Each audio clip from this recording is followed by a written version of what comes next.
I mean, Trump, it's well known now that Trump ran for president because Obama made fun of him at the White House Correspondents' Dinner.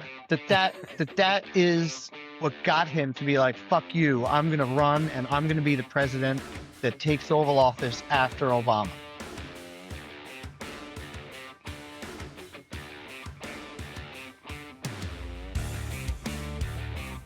What's up, y'all? Welcome back to the Before You Speak podcast. I am your host, Derek Peterson, just processing the fire hose of my news feed with this guy over here.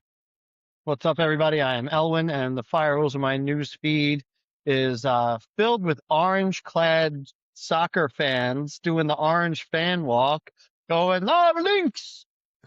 Lynx! to the left and right, and just following that orange truck around the street. It's fucking amazing. Was that Belgium?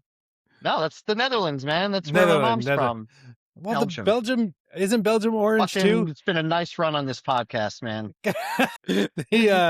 I mean, look, I love World Cup, but I don't watch soccer at all until World Cup.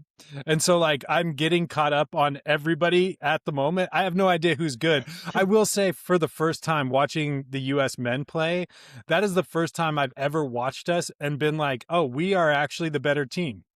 Like we've won World Cup games before, but you know how like it's like me watching the Detroit Lions play. I'm always like, we're gonna get fucking toasted. Like we have no shot. Like at some point this is all gonna fall apart. And watching our men's World Cup team historically felt like that. This one was different. Like we got some dudes. Like legitimately looked like the better team, which was shocking to me because Paraguay is all like. It's a smaller country, but it's a soccer country. Of 7.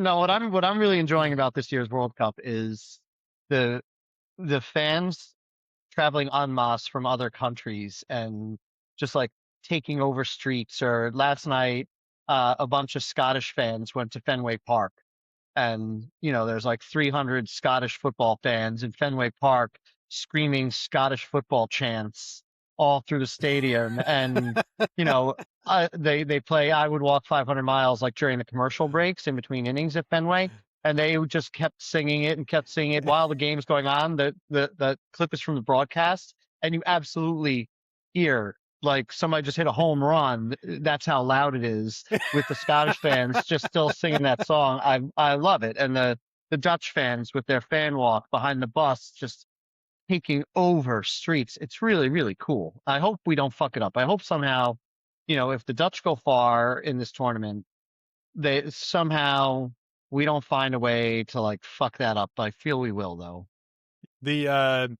Just like we fucked up UFC we decided to I actually watched UFC for a long time. There was when BJ Penn and Anderson Silva, and even when Brock Lesnar got into it, I actually enjoyed UFC for a while. The problem is that sport is so hard to follow because when somebody gets knocked out in UFC, you have a propensity. So like the human body has a propensity to protect itself.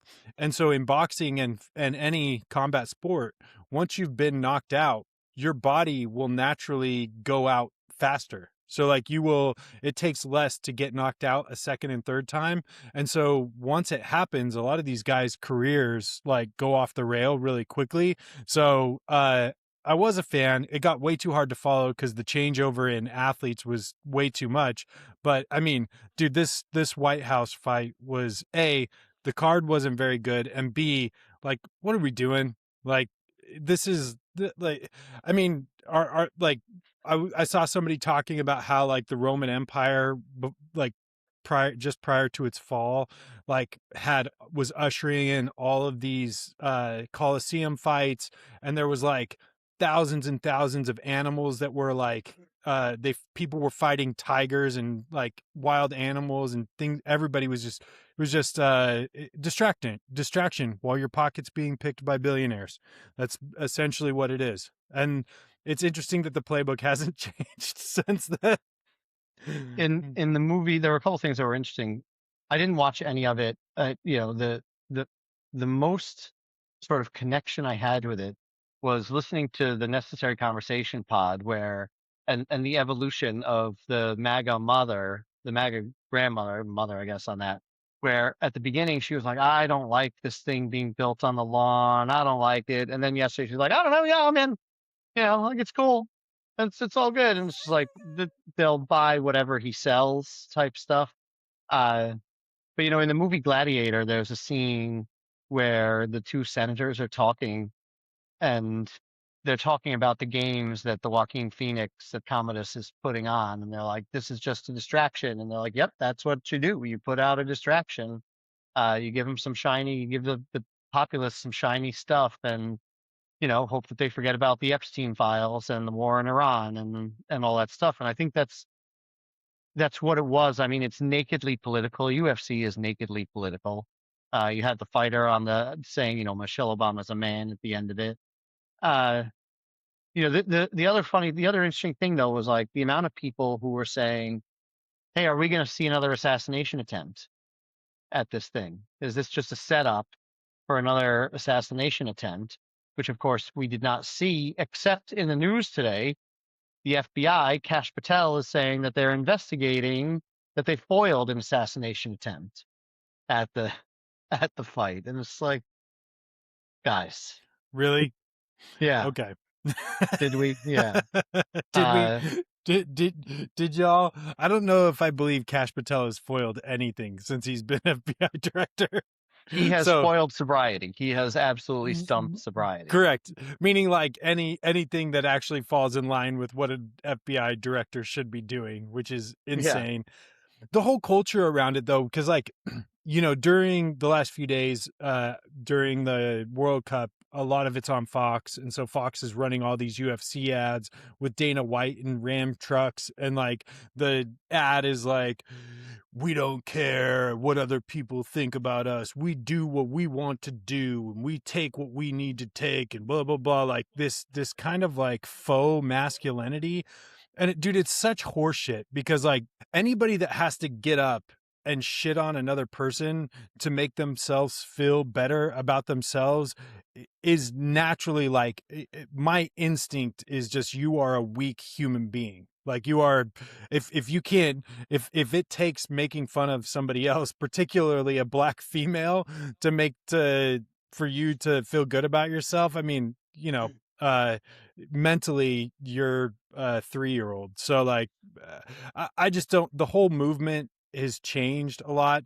I think there was a time when like UFC fighting was like, as it was coming up, it was a legit form of like combat fighting, and now the sport has just become a cesspool for a bunch of assholes. So, which, yeah. maybe that's par for the course, but I don't know enough about the sport, but I know like it's like placed as the masculinification of somehow the Republican Party, like this idea, like you just mentioned about the commercial, that with Pete Hegseth working out, right, and RFK and Pete Hegseth and Kid Rock and working out together, this idea that somehow fighting and combat and working out is this paradigm of masculinity, which like, okay, look, it's good to be if you're going to be a man, I think it's good to be strong. I think that's beneficial. I think it's beneficial for women too. But this like yeah. vision of masculinity that's all about pummeling other people, shitting on other people, like you just said, the UFC fits right into that. As far as I know, I know nothing about the sport. And then it goes in like with the commercial a couple months ago. I think it was Dodge had a commercial that was just like, first time I saw it, I started laughing out loud because it was like, we're America. We do American things. We are red, white, and America, blue America, big America, loud America. And I was like, fuck am I watching? Like they're just showing a truck driving over bumps, screaming like America with a fucking bald eagle flying. And that's why I'm supposed to buy a Dodge Ram pickup. But they only put that shit on the air because they know it's going to work, right? They panel test all that stuff. But And it's such a Trey Parker and Matt Stone like play, like every time yeah, you Team can just America, World Police, right? It's exactly America. Fuck yeah, right? yeah. But And I just remember like actually laughing out loud. And I think I rewound it for some people I was with. I was like, did you see this commercial? This is ridiculous. Is this what we are? Like, Yeah. yeah, I guess. It is where we are. And the other part about this, and it is worth noting that, okay, just because you work out does not mean that you are like better or farther ahead or any of that shit. There's a reason why gym culture gets shit on often, and it's because there's a lot of douchebags that are full of themselves in front of a mirror. Like, that's where they spend the majority of their time. So there's a lot of self-absorbed people in gyms too. So just because you have a nice body and work out does not mean that you take care of yourself. So like, or that you're, and actually, ironically enough, a lot of the people that are in the worst shape use working out as a means to punish themselves for their own bad decisions prior to working out. And I know that because I was one of those people for a long time. Now I make bad decisions, and I still don't punish myself with working out. So I'm just getting fatter and weaker every day. But yeah, that's how But it goes. did you make the decision to give $300 billion to Iran and completely capitulate? I did not, which is Or your what bad we need to decisions talk more about. like pepperoni or sausage on the pizza? That's more my bad decisions. Yes.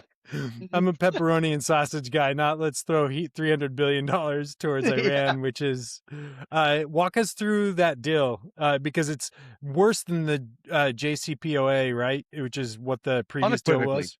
Yeah. Unequivocally. So like before going into what I know what I've heard the points are, the main points, like as of this morning, as far as I could tell, the United States has not like put out their version of what this deal is. It's all coming from Iran. And I don't know if so I don't know why. That's probably so they can like market test reaction or something like that.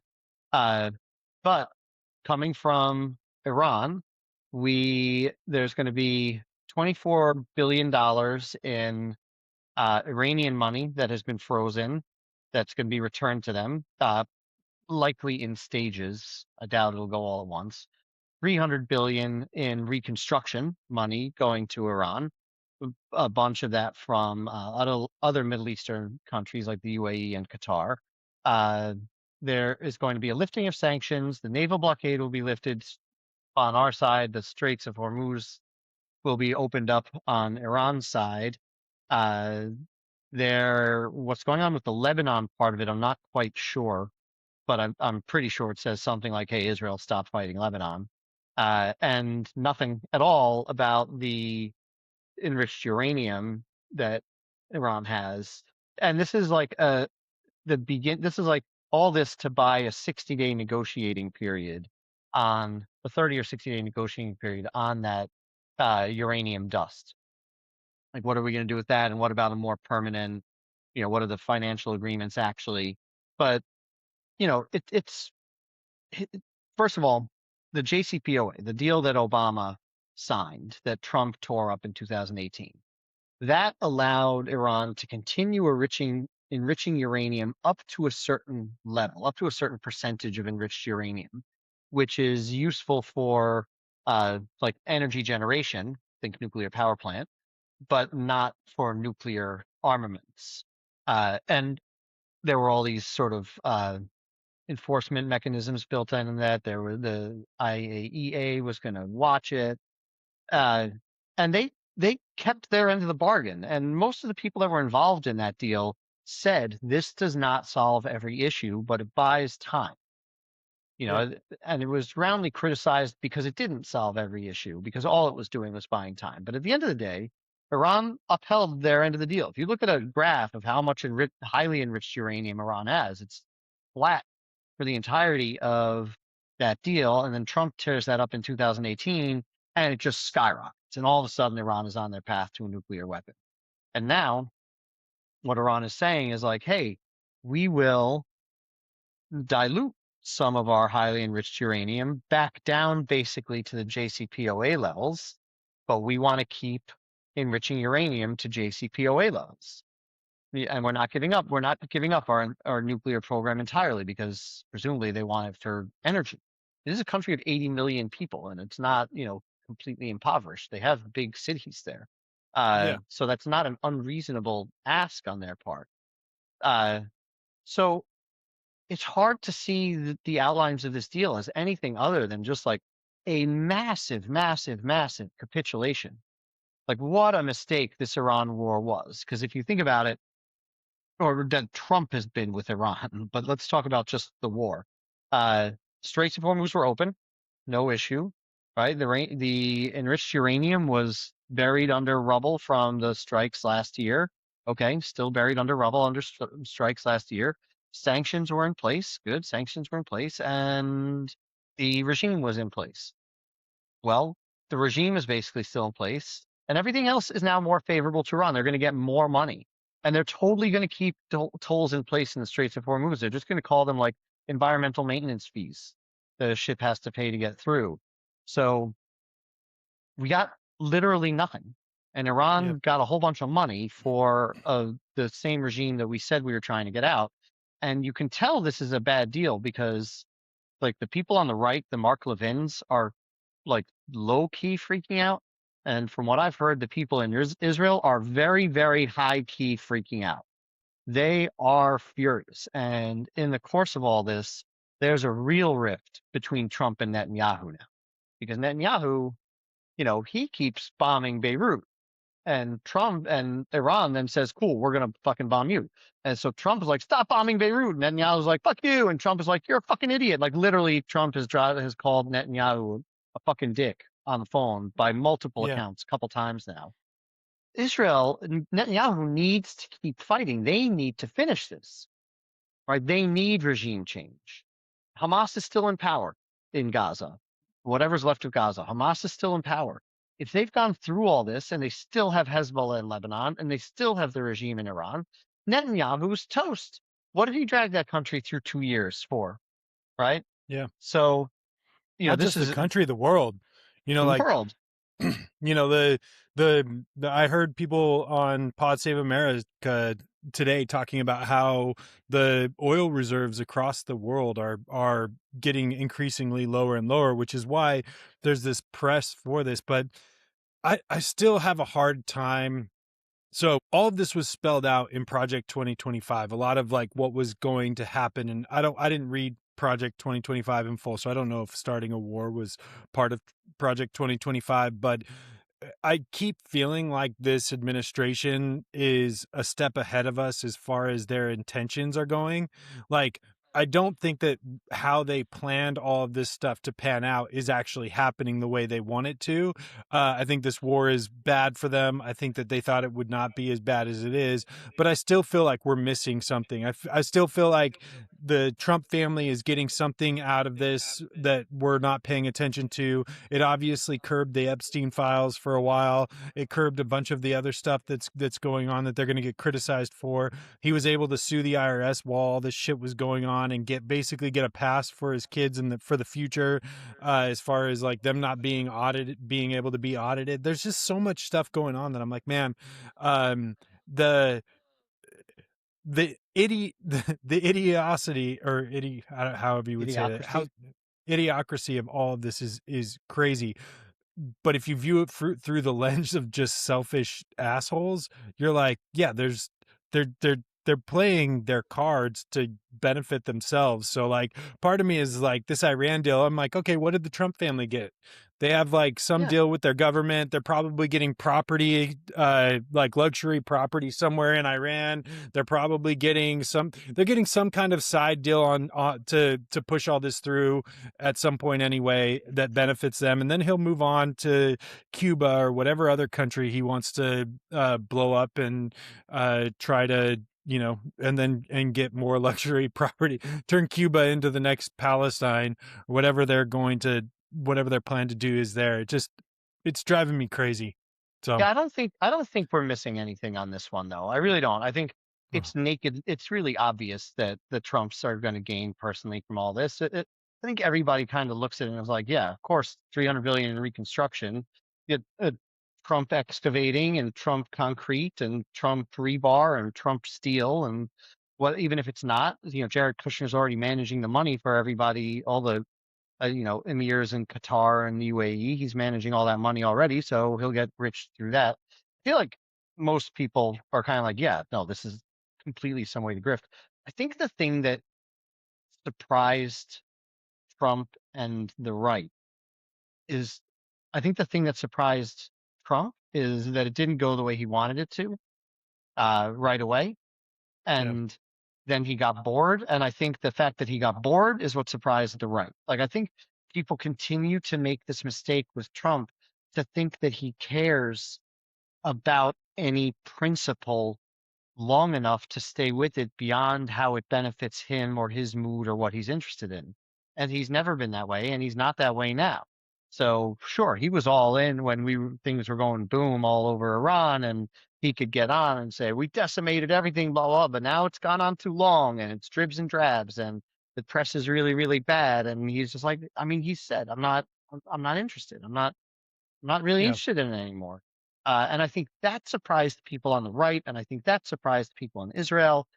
And it shouldn't surprise anybody. It surprised, I think, Iranians, Yeah. diaspora Iranians. Like, it shouldn't surprise anyone. This is who he is.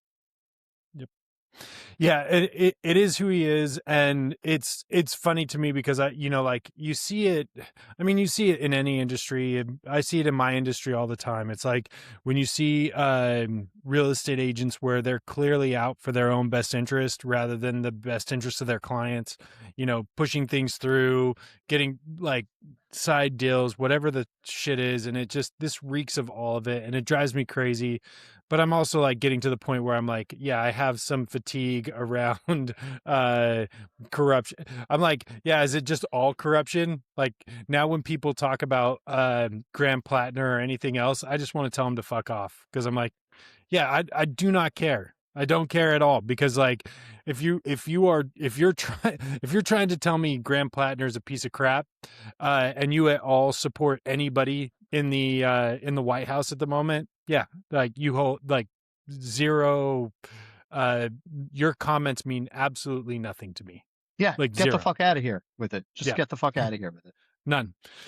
So, well, that kind of leads us into our topic for today, because today we are going to be talking about are all Republicans MAGA? So, can you be Republican and not be MAGA? No. Podcast over?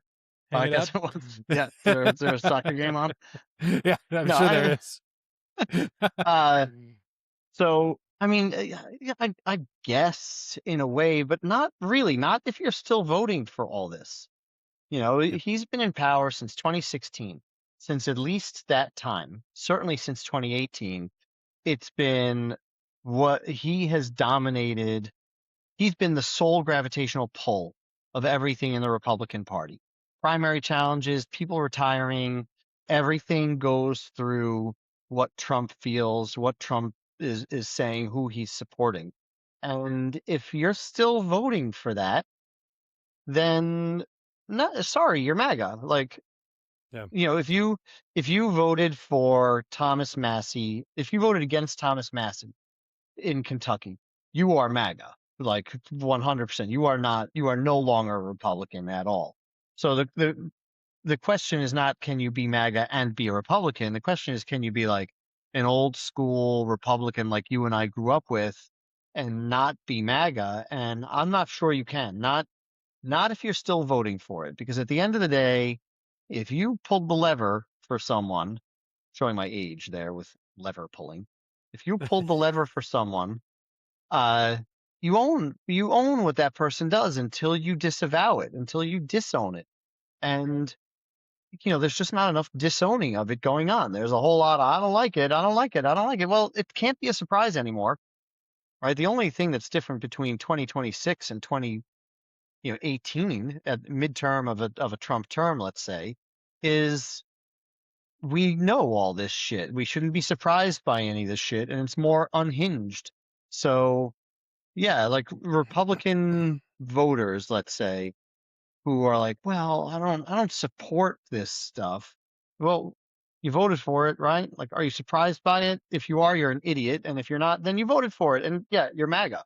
Uh, Yep. it's interesting the difference in the last 10 years, what the Republican Party used to be and what it became, what it is now. And I would go Yeah. back even like for me, I'd go back to 2008. But like used to be Reagan Republicans, like small government, low taxes, fairly assertive foreign policy, promoting democracy around the world, fighting communism, evil empire, all that good stuff. Hating on some gays, thumping some Bibles, and passive racism. Now it's completely wars all the time, unless we don't want wars, in which case, like Ukraine, no wars, like it's completely incoherent public Yeah. policy. Huge government, huge government, $1.5 trillion proposal for the defense budget. We are now taking ownership stakes in publicly traded companies. The size of the government is massive now, way bigger than under the expansion is way more than any other and under any other Democratic president. Some cuckoo bananas version of Christianity that just preaches hate everything, love nothing, and just open racism, not passive racism anymore. And the evil empire, which was Russia for 50 years of republicanism, they're now our buddy. Like dictators, bad then, good now. Big government, bad then, good now, as long as they get a piece of it. Uh, it's like a complete 180 on a lot of this stuff. Uh, You're a and it thousand makes my percent head correct spin. here. I was gonna say, because if you went back to 2016 when all of this started and Trump got voted in, and you take Republicans and you fast forward to what's happening today, war in Iran, Trump being friends with Putin, the tax breaks for the rich, the insane budget that they're trying to pass. You fast forward to all this. I genuinely think that the majority of Republicans at that time would have been like, whoa, no way. Like not that's like that's but it's like a frog in boiling water, right? It's like we've like all of this stuff has been stepped appropriately to become a little bit more racist and give rich people a little bit more money and to hate lump in a few more minority groups to hate. It just feels like it's just this slow burn with Republicans, which is not something growing up in Utah, everybody was Republican. So like I was very well versed in Republican values, and this was not historically, I think, who most of these people were. And now it is. And now it's becoming very hard to separate Republican and MAGA. And if you are MAGA, that means that you are basically just using a political party to hate A other host. people. Yeah. The Republican Party is a host Yeah. for MAGA ideology. I think that the the only thing that I quibble with a little bit is like Republicans were always for the rich. Like that I don't think Sure. there's any mystery about that, right? Trickle down economics, the tax policy from Reagan, that was always for the rich. It's just that now it used to be, well, you do this policy is for the rich to help the poor, right? If we cut taxes on the rich, they're going to invest more. They're going to build more factories. There's going to be more economic activity. They're going to spend more money, and it's going to trickle down throughout the economy and raise the whole level of the economy. Problem with that is that it doesn't work, right? Like study after study has been done on trickle down economics, and it's a lovely theory, and in practice, it simply does not work ever anywhere. So they've always been kind of for the rich. Now I just think they don't really care about the pretense of making it something that helps everybody else. I think they're just like, yeah, fucking whatever. Yeah. We Trickle we down get economics ours. works, Elwin. You just have to own a yacht company. So you own a Yeah, yacht company, you get all the you get all the trickle down economics on that's with right. that. Or luxury car company, you own like anything that's luxury adjacent. Yeah, I think you're going to be doing just fine. But I remember when I married my first wife, her father was the CEO of an oil company, and he told me on a few different occasions. He's like, when you're young, you're typically more liberal, like more socialist. It makes a lot of sense. But once you get to, your 50s and 60s, if you're not more Republican, then you probably didn't make enough money. And I was like, that's probably sounds about right, because essentially what it feels like is it's the party of protecting old people from keeping as much money as humanly possible and being able to transfer that wealth to their kids, while also simultaneously being able to sexually assault children, which is also, I guess, apparently part of the Republican Party now, which is, Yeah. it feels like genuinely, like, the more and more stuff that comes out, I'm like, yeah, like, Ken Paxton, go fuck yourself for Yeah. pardoning that. But But I think MAGA, I like the idea of it being like the Republican Party is its host body, right? It's just yeah, it's a virus that needs a host. Uh, because ultimately I think that they have no values at all. Their values are whatever Trump says their values should be. It's like the woman on that podcast I mentioned before. She believed in the sanctity of the White House and the White House lawn, and she was not a fan of the clog being built up until she was, right. And you yeah, can hear when you hear people like that talk that they're just looking for a reason. They don't think it's not a question of right or wrong. It's a question of give me some justification to support this. And I do think the Republican Party of old, it was founded on some bedrock political principles. And if you had a conversation about foreign policy, you could have a differing opinion of foreign policy. You could have a differing opinion on homeless policy or food stamp policy or, social safety nets and things like that. And look, I don't agree with the stuff that they were saying, but it doesn't matter. There were policy discussions having being had. Now it's just culture war red meat, trans stuff, gay stuff, racist stuff, like throw that immigration stuff, throw that red meat into the pot, right? And rip off everybody at the same time. And just all yeah, you have to do is give your supporters, is give MAGA enough to justify, enough to make an argument, right? Like it used to be Reagan provided amnesty for, like 11 million illegal immigrants, people who were here without papers. That would never happen today. Reagan passed a gun control bill, probably because he got shot. Okay. That would never happen now, right? yeah, George Bush spoke about these things in a manner that they would never speak about that now, ever. The idea they would get kicked out of the party, and that's not an overstatement. They would get actually kicked out of the party because they had some principle that didn't align with just the hardline MAGA statement. And I think that started in 2008. I think that really got its start when Obama got elected and McConnell said, my number one goal is to make Obama a one-term president. And you can see the number of bills that got passed start to go down from Congress. And you could see the filibuster use start to go up dramatically from Congress. And the goal of that, what he said there, made the goal pure opposition, right? So how do you win in opposition? You just get everybody mad. You prey on fear. You prey on yep, emotion. You don't actually govern. Governance from the opposition party stopped in about 2008. And then in 2010, you had the Tea Party wave come up. And I think that mainstream Republicans, Reagan Republicans, they really missed the boat there. They looked at like Eric Cantor, who was third in line, who was the third most powerful Republican in the House then. He lost a primary challenge. That's unbelievable for somebody that powerful to lose a primary challenge. They missed that. They just yeah, missed the populist anger in their party entirely. So they kind of hand waved it away for a little bit. They were in opposition until 2016, so they could scream about stuff. We had the Iraq war still going on. It was easy to be in opposition.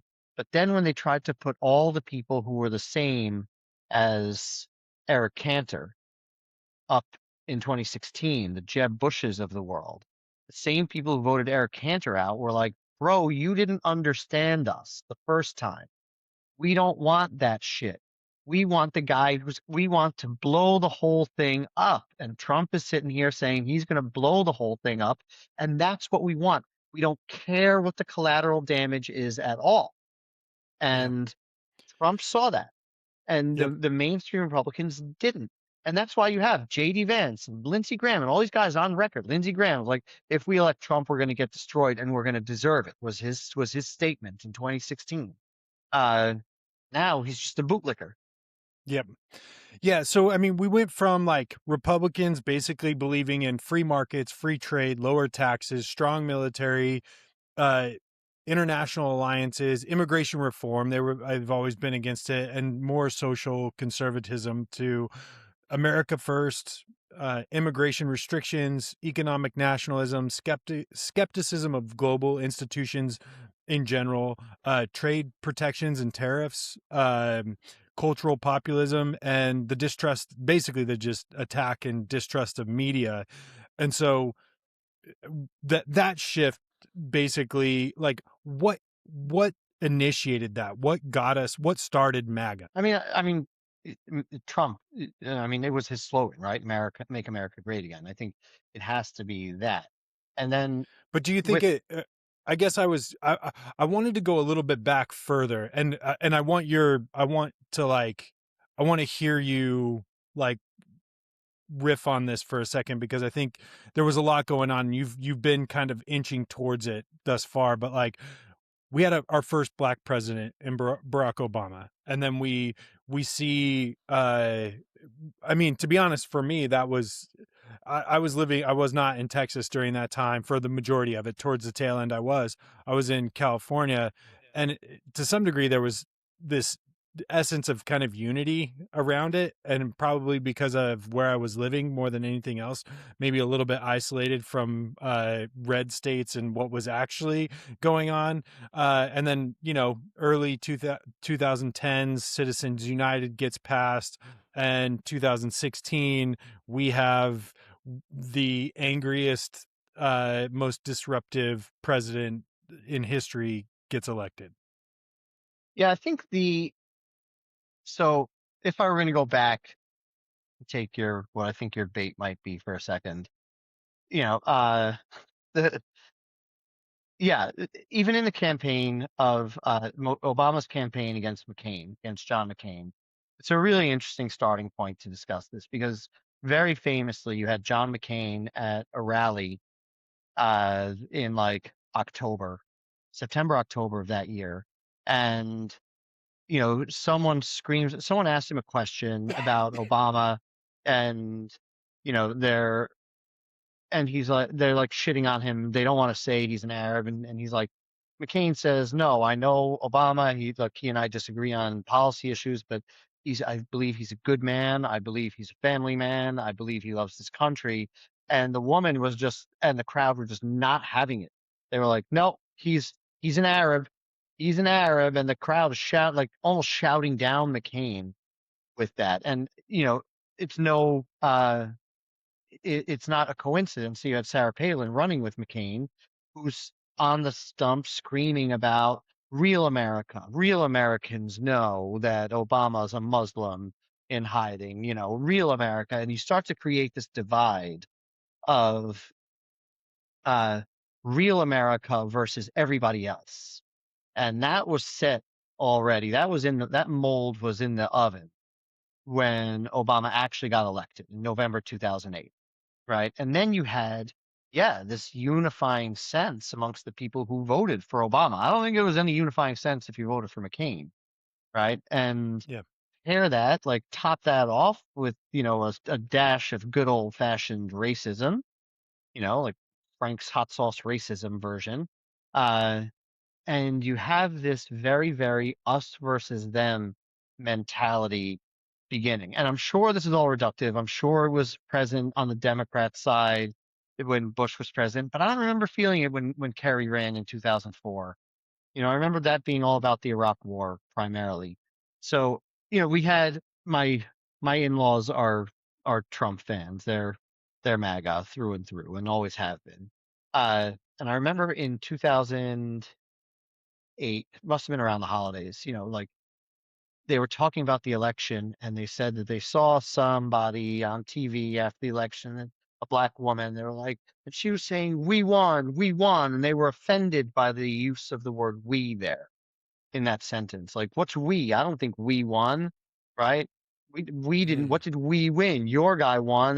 That's all just like the black people feeling like black people-ish and like trying to rise up and make this all about that and blah blah. And I was like, man, like you have to look at a statement like that and chill the fuck out. Yeah. Right? Like, yeah, we won. Yeah, no, we can't be angry at people for feeling that way after Obama got elected at all, I don't think. Um, so I think right around then is kind of when the seeds started to be planted. But I think what Trump did with MAGA was he just hollowed out the core of the Republican Party and made it completely devoid of any value, of any substance politically, right? So you went through that kind of list of things like economic nationalism and low taxes and, government, blah, blah, blah. All that stuff, so much that stuff existed, like that was the policy of Reagan style Republicans. It was healthy on economic nationalism and invest here, although NAFTA was there. Oh, I think that was Clinton. So sorry. Um, but what he did was talk about it and then create an environment where he was going to do whatever he wanted, where it could be the exact opposite of what he had just spoken about, and people would believe him.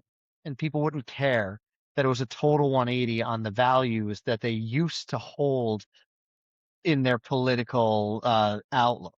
Right? Like it's a good example of how bad it is like Trump said last week, when the inflation numbers came out, he was like, I love inflation. I looked at the inflation numbers. I love it. And you know why? Because we've been stealing fucking oil from Iran and you don't know it and they don't know it until I just said it right now. I just made this thing up and now it's true. But I love inflation. He's saying I love inflation. That's pretty bad politically.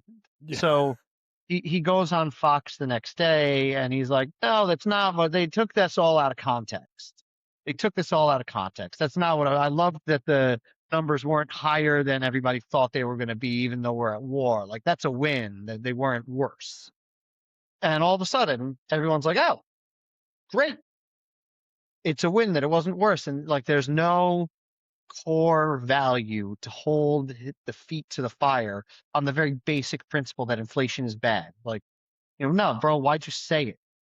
Why'd you Yeah. say it? What are you going to do about the inflation? I don't care how you're covering your ass on this statement. What are you going to do about it, right? Why are we at war with Iran? Why are you investing? Why are you taking a 10% ownership stake in Intel? That's government ownership of a private company, a public company, but like that's government ownership in a capitalist system. That's anathema to these things, right? But Mamdani, dude, he's the But Mamdani's running on it, right? no, Mamdani is that's what's hilarious about all this is that the shit that they're criticizing the president's doing, right. just not to benefit the people. So you're you're just like it That's right. blows my mind. The Mamdani, by the hypocrisy way, is is going to have hilarious. 100% approval rating next week in Oh, New York bro, that City. dude he's destroyed. The fact that when the Knicks won the championship while he was there also is, I mean, that's enshrined in New York history from now moving forward. But, so like, okay, so we've kind of like built a little bit of this timeline for, watching MAGA, like, like watching the values of the Republican Party basically like dissolve during the Obama administration. I think, to be honest, what it felt like was happening was that the fact that we had a black president, and I know this is controversial, but like it feels like what happened was enough people were mad enough about the fact that we had a black president that it was like, we just need somebody that is going to openly support this not happening again and basically start the culture war that they wanted to really have. In my opinion, that's kind of what it felt like happened. And I didn't feel that when I was in LA because I lived in LA. Then when I moved to Texas, I'm like, oh, this is the first time that I went anywhere, and it was like, not my president, like that type of rhetoric. Texas beaches are the worst when it comes to flag flying.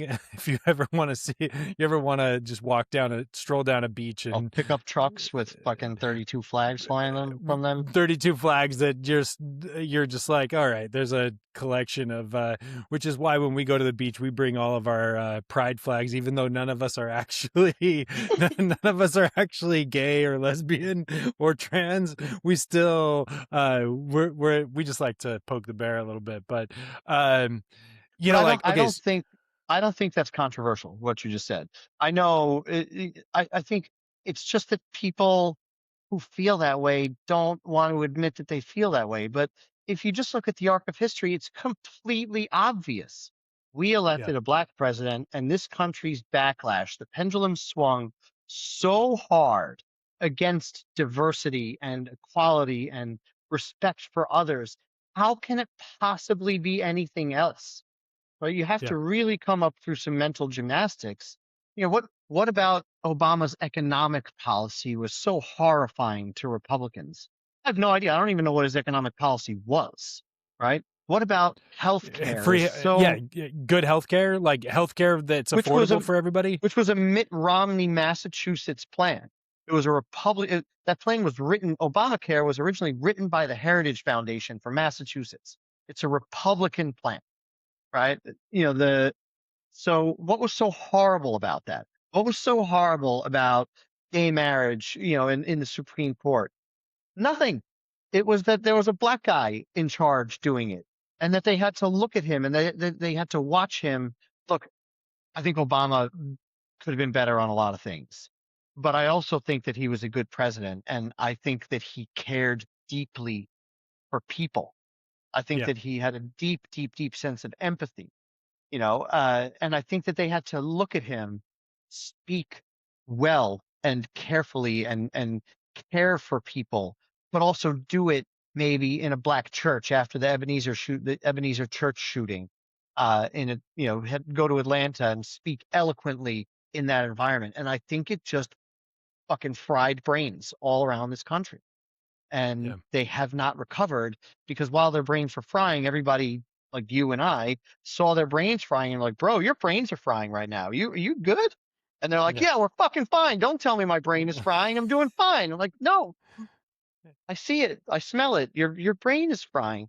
And we just never recovered. I mean, Trump, it's well known now that Trump ran for president because Obama made fun of him at the White House Correspondents' Dinner.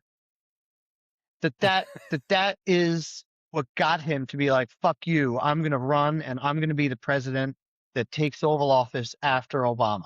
That's it. I Like, did not know that. yeah, yeah, no, But it all Trump was makes sitting sense. there So really, this and is Obama all made fun of him. Obama's fault. Yeah. God damn it, Obama. God I'm so mad at you now. All of this could have been prevented if he had just not said shit, All right. yeah. The So I think But like, Trump tapped into the one value that was kind of shared, right? Which yeah, was, yeah, we're white. We're primarily in the South. We kind of think the Confederate flag looks pretty cool. We like our trucks and our guns, and Trump was like, "Great, I can talk to that. I can sell to those people because I also hate Obama." Right? yeah, I think he wasn't born in the United States. I wanted to see his birth certificate. I spent years talking about that stuff, and I think he just knew this will get me elected. And old school Republicans watched him and they were like, shit, this guy has no principles or values whatsoever, but I can't vote for Hillary, so I'm going to vote for him. And that's where we get back to that original question. Like, can I forgive someone for voting for Trump? And I've forgive a Reagan Republican for voting for Trump once. Yeah, I can, right? They tried to yeah, put Paul Ryan around him and, all these other people that were around him in his first term to try and mitigate him.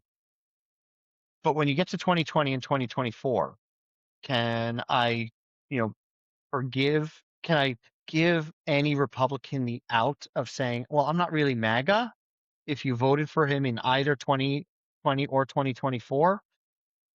No, sorry, No. dude. Like he ran, that was the platform he ran on. That's the party he was running.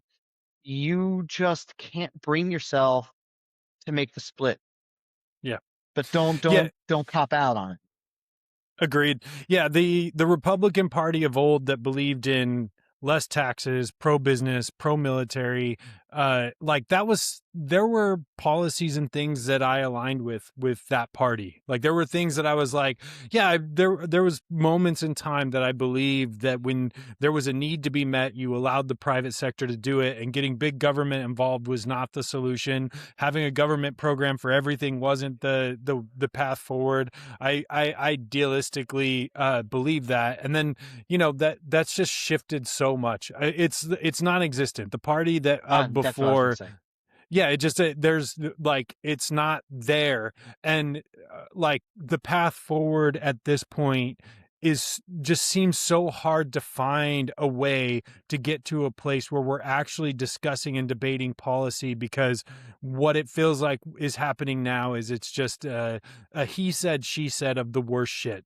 It's the we're dissecting people's personal lives over, like, the most terrible things, because and that's what our political system has become. Is it's like, well, this guy did this and this guy did that, and it's, well, okay, but do does anybody actually stand for the American people anymore? I would love to see a Democrat get into office that has the same level of willingness to just push and bend and break the shit that needs to be broken, but for the American people, not for his family and personal gain. Like, if Yeah, that is the dream, right? and I what I think that what needs to be bent and pushed and broken is not even policy. It's the existing scaffolding around the system, right? Like, I mean, and will the Democrats do that? I don't know. Like, could we even have this same conversation about like the broader Democratic Party? I don't know, because I'm not sure I know what they stand for as a unit right Yeah. now, right? And that's but and I'm also not quite sure what the Republican stands for. I actually scratch that. I'm quite certain what the Republican Party stands for. They stand for their guy. Yeah. But they don't. There's no policy that I know that they stand for, unless it's like culture war crap, where they stand for hating on trans people. Um. So No, but yeah, they'll throw whatever policy out the window that, like, we've seen it repeatedly. Oh, we no new wars. We don't believe in wars. We believe in, keeping our troops home and safe and making America great again. And then as soon as Trump goes to war, it's like, yeah, war, and you're like, yeah. okay, like, And the interesting thing is that it's not even that the party through Congress, through the House and through the Senate is like affirmatively torching all they used to believe in. They're doing nothing, right? They're doing nothing at all. They're just sitting there and hoeing the line for whatever Trump does. And that's really interesting, because it's like they're not even making an argument about why they've abdicated the values of the past. They're just giving up on them and saying what we don't know what we believe in tomorrow, because we haven't heard what Trump has said tomorrow yet. But what we know is that they believe in whatever Trump is going to say tomorrow. And that's just completely soulless. And you can't run a country that way, for sure. yeah, It will all come crashing down eventually. But, and that I think is like another really big part of that difference, where, old school Republicans, they would legislate, they would put bills up.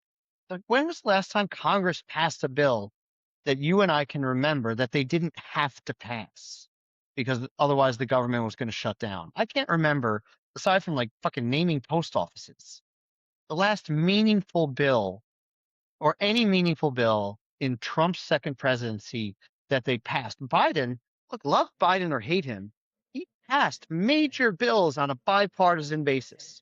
yeah, Major bills, right? This Congress, Mike Johnson, what are they doing? They're an empty vessel that Trump is more than happy to fill with whatever garbage is in his demented brain in that moment, in that singular moment, because it's going to change in the next singular moment. Yep. So I think we've landed on our answer, which is just, yeah, I don't know that the Republican Party, and I think we'll probably over the next, 3 or 4 weeks, I think, dig out some more of this. I would like to discuss more the Democrat side of some of this stuff over the next few weeks as well. But yeah, I don't think that you at the moment that you can be a Republican and not MAGA.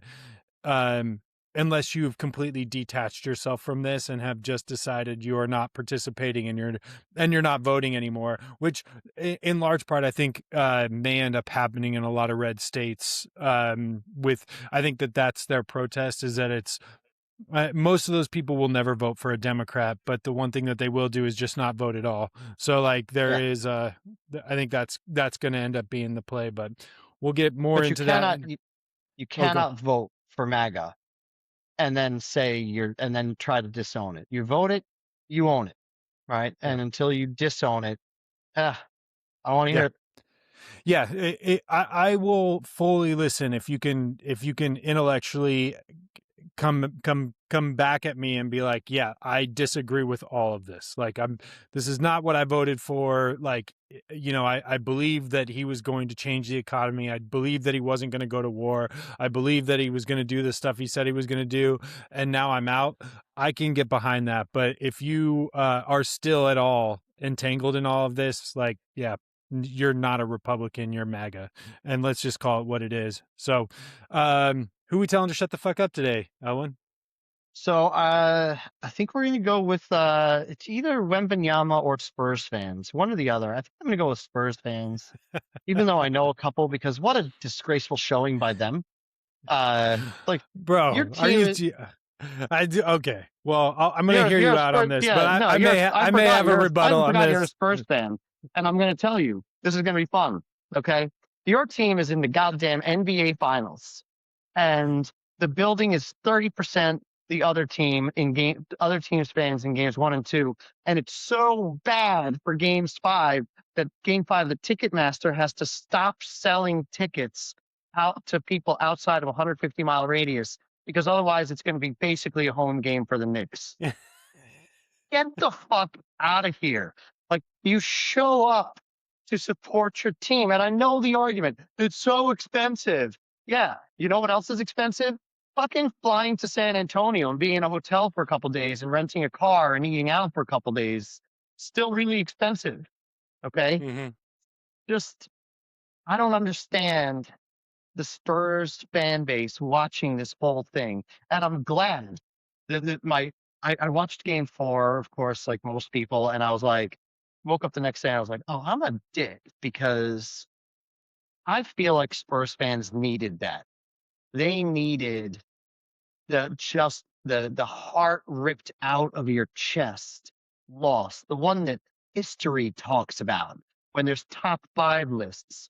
Your team is on that list. You need that loss, right? And the Oh Spurs yeah. fans, the Spurs have had like they had a great run with Duncan Parker. They had then a couple of years bad. Then they had 2014, they won again. Then they kind of fell off, were shitty for a couple of years. And then they get the cosmic lottery of Wembanyama in the draft, followed by Parker and Castle. Like, there's no suffering. There's no suffering. I'm a fucking Mets fan. Okay. The, like, I grew up around Red Sox fans. Like, you have to suffer. And when you suffer, you know what happens? You find $1,500 for that ticket. I promise you, if the Mets make the World Series this year and I can get a ticket for a game for $1,500, there's a very serious conversation being had about me going to that game, because I want to do it. And if that game were here, if they were playing the Texas Rangers or the Houston Astros in the World Series, I'm fucking there. I'm there. Period. Doesn't matter.